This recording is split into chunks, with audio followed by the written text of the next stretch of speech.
What's up everyone? Welcome back to Tasty Cakes with AJ. I am AJ, and for the new year I thought I would do a really new and exciting recipe that I kind of put together in my head, and I was like, wow, that sounds really good. So I'm gonna make it today. This recipe is using a pretty kicked up vanilla cupcake recipe that I actually found on cupcakeproject.com. A lot of vanilla cake recipes are different. This one seemed really good, so shout out to them for having a great recipe. That's what I'm going to use for the cupcake, and then I'm going to do a Bailey's whipped cream to pipe into the middle, and then I did a Kahlua chocolate ganache that I'm going to be putting on top, and then I'm just going to be throwing some decorations on there because it's New Year's, we should celebrate. Come on, it needs to be exciting, right? These are Boozy cupcakes, and yes, they contain alcohol, so if you do not drink or if you do not like to consume alcohol, then feel free to omit the Kahlua. You can easily leave it out and it doesn't really affect the consistency. It really just adds more flavor and a little something special for the new year. So feel free to leave it out if you would rather do that.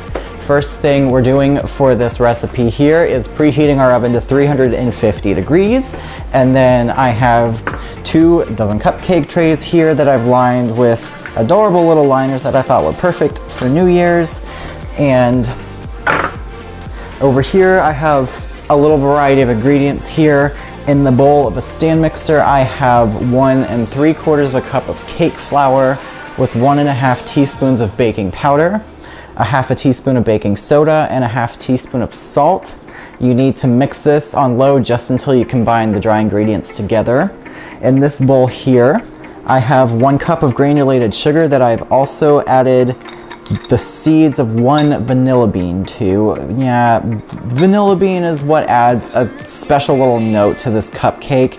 They're not cheap, but once you add them, like I did with my creme brulee, my chocolate mousse, they add just such a nice, delicate flavor to it. So for the new year, I thought I would go all out, go big or go home. I'd rather go big, so, because I'm already home. But this will just add a nice little special note to this recipe. So once your dry ingredients are combined here in your stand mixer bowl, you add your sugar and your vanilla bean in here and you mix it until it's combined. So I'm gonna do that real quick and then we'll go on to the next step. Also, a little side note, if you're curious as to what the difference between cake flour and all-purpose flour is, cake flour actually has a lower protein content. So since the protein in flour is what developed into gluten, a lower protein content will just ensure that these cakes aren't tough. They don't come out more of a bread consistency. I mean, all-purpose flour works in tons of cakes. It's just a matter of not beating it too much because then you develop the gluten in the flour.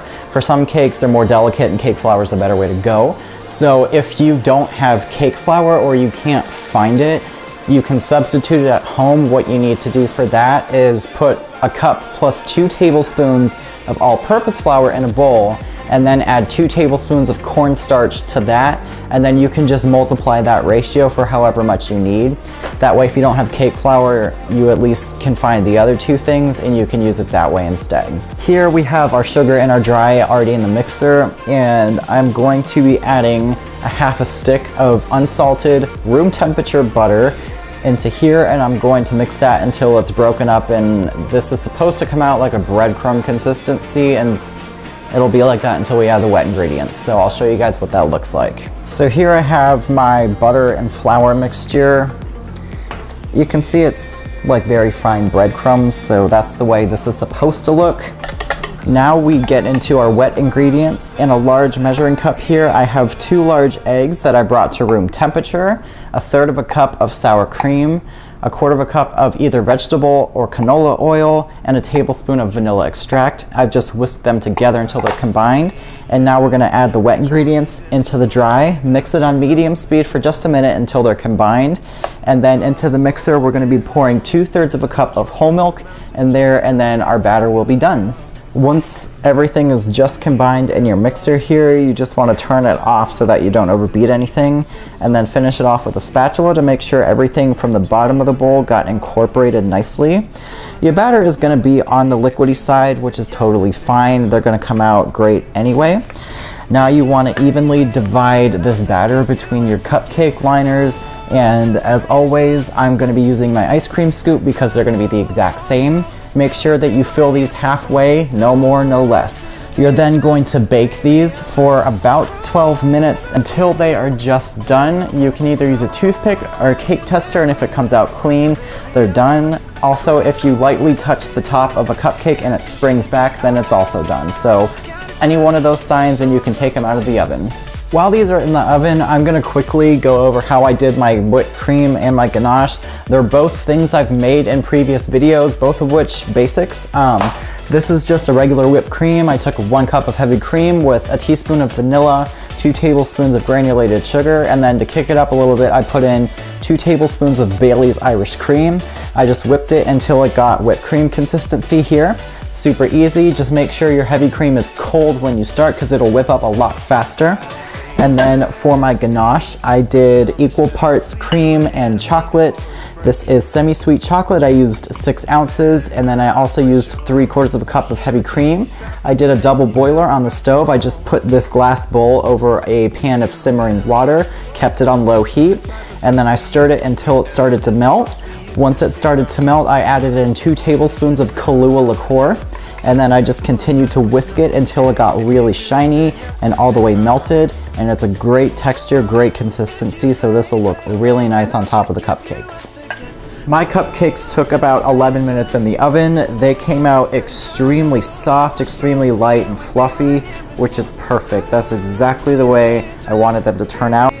So what I did is I took my Bailey's whipped cream, I put it in a piping bag here that I have with a special tip that's used for filling cupcakes because you gotta get that cream filling in there. And I'm simply going to fill each cupcake here.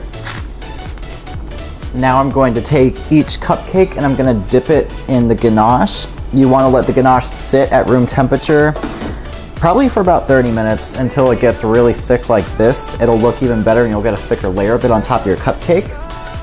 So I'm just gonna I clean the top of it off. I'm just going to dip, swirl a little bit, top of my cupcake in the ganache. See how nice and shiny that is? As you can see, I like to be ridiculous and go over the top. It's New Year's, have fun, celebrate. Thank you guys so much for joining me today for Tasty Cakes. I'll be back next Friday with another episode and of course another level of tastiness. Please subscribe to my channel. The subscribe button is gonna appear right here in just a few seconds. Of course, check out my other videos, my basics and other recipes that are gonna really help you guys get some great kitchen creations going for you. I hope you guys have a very happy, prosperous, and of course tasty New Year with lots of great things ahead. Thank you guys so much and I'll see you next time. Oh my God. That just makes me want to